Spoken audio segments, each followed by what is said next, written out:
Friends, ఇవాళ మనం మన స్టైల్లో బ్యాచిలర్ స్టైల్లో గోంగూర రైస్ ఆర్ గోంగూర పులిహోర ఎలా చేయాలో చూద్దాం.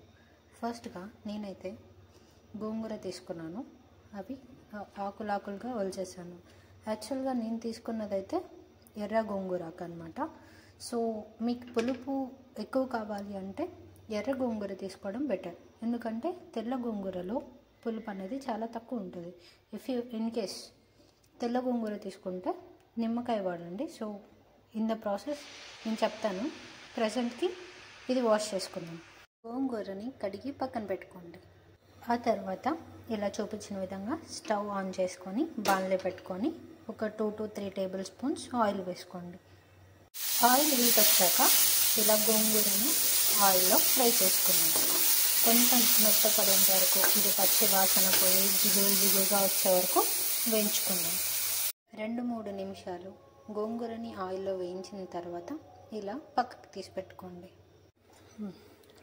తర్వాత మళ్ళీ అదే కడాయిని పెట్టుకో, ఎందుకంటే మన బ్యాచిలర్స్ దగ్గర ఒకటికి మించి ఇంకొక కడాయి ఉండదు కాబట్టి. తర్వాత దీంట్లోకి ఒక 2 టేబుల్ స్పూన్స్ దాకా ఆయిల్ వేసుకోండి. 2.5 టేబుల్ స్పూన్స్ దాకా.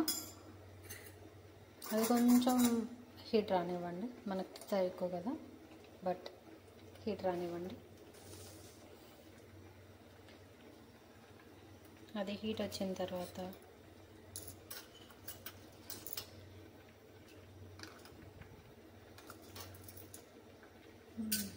కొన్ని ఉద్దిపప్పు, కొంచెం శనగపప్పు వేసుకోండి.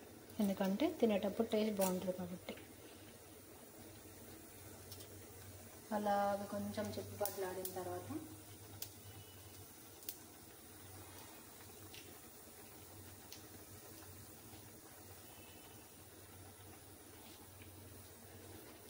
ఇలా ఒట్టిమిరపకాయలను వేసుకోండి.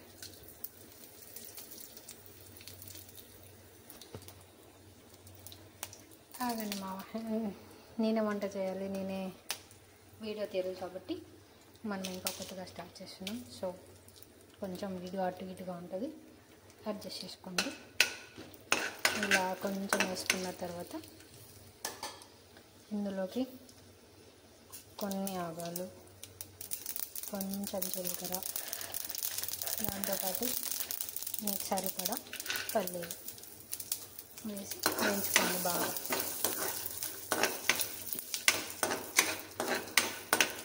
అలానే అందులో కొంచెం కొత్తిమీర వేసుకొని మనం ఇందాక ప్రిపేర్ చేసి పెట్టుకున్న గోంగూరని యాడ్ చేయండి.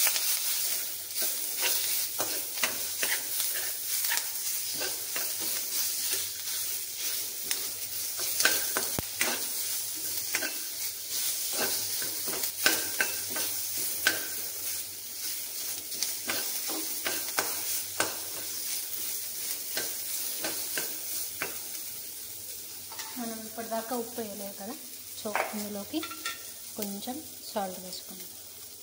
రుచికి సరిపడా సాల్ట్ వేస్తున్నాను.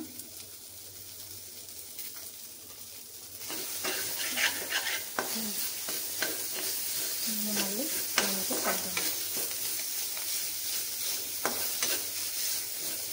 ఇలా ఒక 2 నిమిషాలు వేగితే చాలా.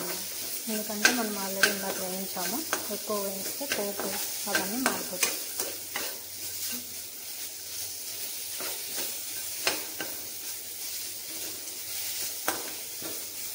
అంతే, మనకు కావాల్సిన గోంగూర రైస్కి కావాల్సిన గ్రేవీ అయిపోయింది.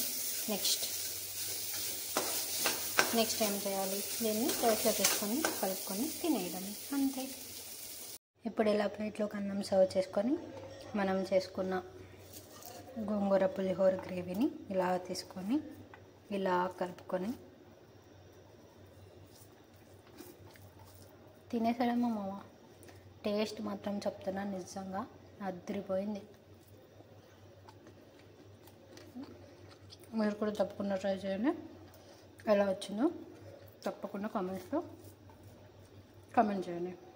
అండ్ అలానే మర్చిపోక మామ, మన ఛానల్ని సబ్స్క్రైబ్ చేసుకో. హ్యాపీ మామ. ఉంటా ఇంకొక వీడియోతో అమావాస్యకో పుణ్యానికో కలుసుకుందాం. అంతే ఇంకా.